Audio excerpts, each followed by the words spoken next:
বাবা, সঞ্জনা নামের এক আত্মারে আমার ধরতে হইব বাবা।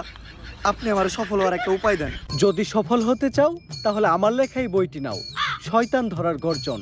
এই বইটি নেওয়ার সাথে সাথেই তোমার জীবনে থাকবে না কোনো অর্জন। আমি কথা দিয়ে কথা রেখেছি, শয়তান আসেনি তো ফিরে। আমি শয়তান তাড়ানো গল্প লিখেছি আমার সারাটি জীবন ধরে। আমি অন্ধকারে মোমবাতি জ্বালিয়েছি, তবুও পাইনি ভূতের খোঁজ। আমি ভূতের অপেক্ষায় ছিলাম, ভূত নিজেই হয়েছিল নিখোঁজ। শয়তান ধরার গর্জন, পৃষ্ঠা নাম্বার চুদলিংপং। বাবা, এটা তো মন্ত্র না, ছন্দ কইলেন।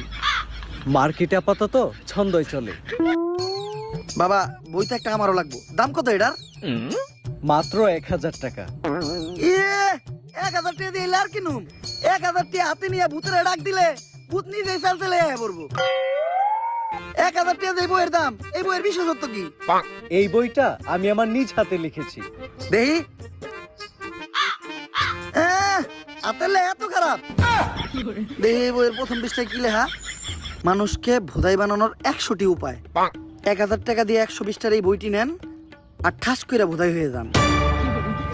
এখন সফল হইতে গেলে তো এই বইটা লাগবেই। তো এই বইটা আমি নিয়ে গেলাম। বইয়ের টাকাটা? ওইটা আমি হোয়াটসঅ্যাপে পাঠাই দিব। গুরু, আজকের থেকে আপনার লেখা এই বইটা পইরাই আমার শয়তান ধরার যাত্রা করলাম শুরু। শয়তান ধরার গর্জন, পৃষ্ঠা নাম্বার চুদলিংপং।